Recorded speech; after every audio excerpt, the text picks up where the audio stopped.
The Lord be with you. A reading from the Holy Gospel according to Saint Matthew.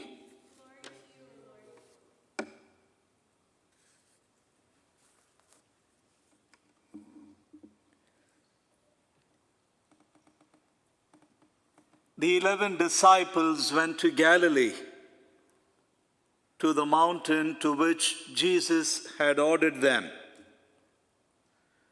When they saw him, they worshipped him, but they doubted. Then Jesus approached and said to them, "All power in heaven and on earth has been given to me. Go, therefore, and make disciples of all nations, baptizing them in the name of the Father and of the Son and of the Holy Spirit, teaching them to observe all that I have commanded you. And behold, I am with you always until the end of the age." Sisters and brothers, the Gospel of the Lord. Praise to you, Lord Jesus Christ.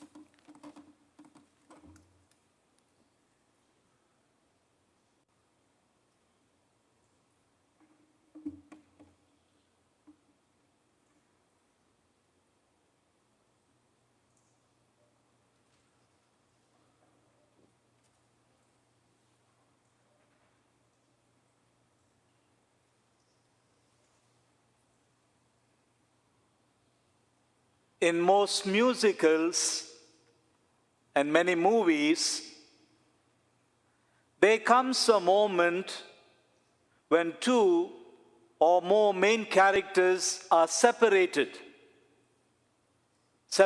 from each other due to some unforeseen circumstance. But in most musicals, they show up on the same stage singing duets. And in movies, the screen is often split, and the two characters or more characters are shown at the same time to be what they are doing in their own setting. And it is not always a happy moment. There is a tinge of sadness. There is nostalgia.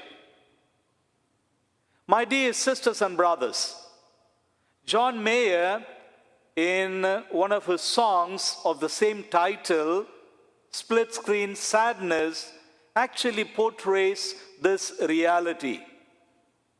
People separated and wanting to be together. We have had our own share of separation. The pandemic has separated us from our families.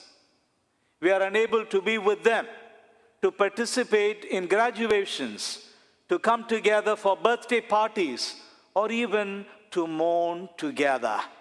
We are split. We are separated.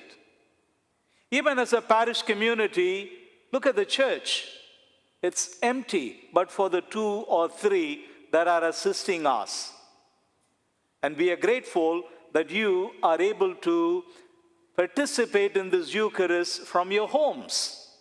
And yet, the reality is that we are separated, that we are split.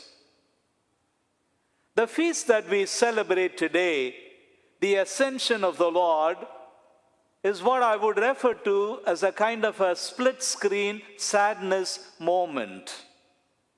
Jesus was with his apostles. They could see him. They could touch him. They could hear him. They could feel his presence for 3 years and more. And then the time comes and he bids farewell and says, "A little while you will see me, and a little while later you will not see me. And a little while later, you will see me again." A split-screen sadness moment. And before Jesus goes away from his apostles, notice what he does. He says, continue my work. Go on with what I began. Bring to completion the building up of God's kingdom that I brought out so beautifully in the world. And in other words, he says, you, and you be my other selves. I love the way the gospel of the day concludes. It's a promise. It is a pledge. It is an assurance. Behold, I am with you always to the end of time. And so, Jesus is separated from the apostles, and yet he finds a way to be with them. You know, if the pandemic has taught you and me and our families one thing, it is how we could stay separate and yet come together. How we may be split because of circumstances, and yet we could be one in heart and mind. And that is the sort of split scenes, sadness moment that we see in the feast of today. Jesus going back to the Father, leaving his apostles behind, and leaving his presence with them.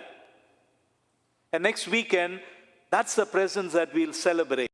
Behold, I am with you always. How? You are not orphans.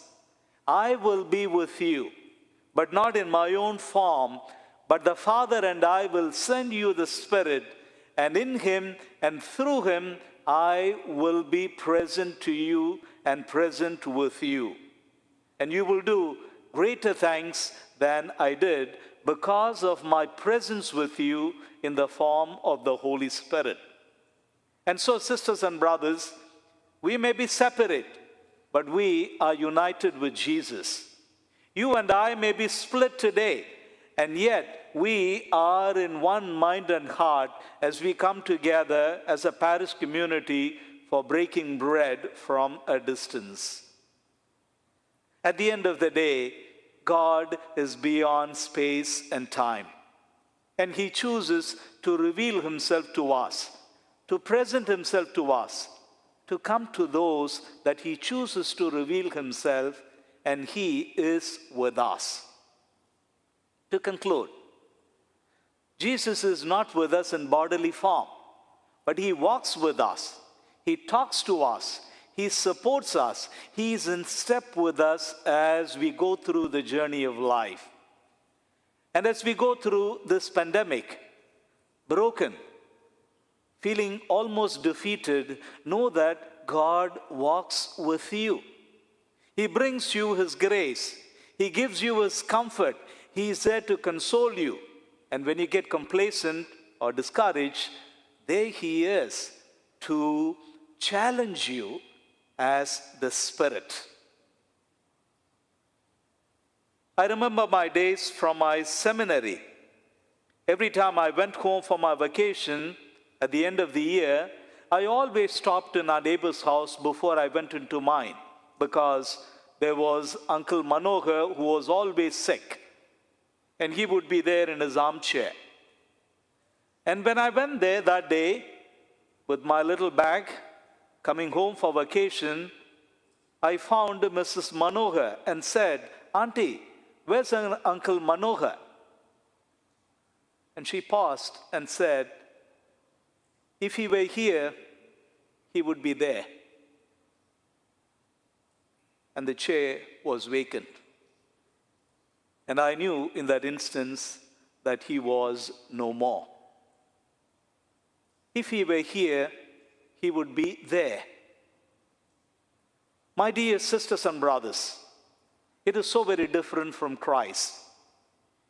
He is not here, but he is here.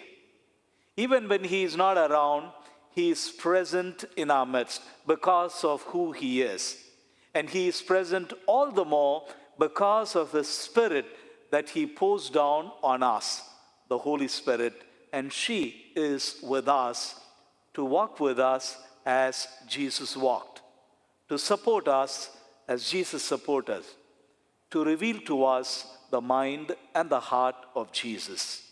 And so, even though you may feel that it is a split screen sadness moment for us as we go through the pandemic, God is with us.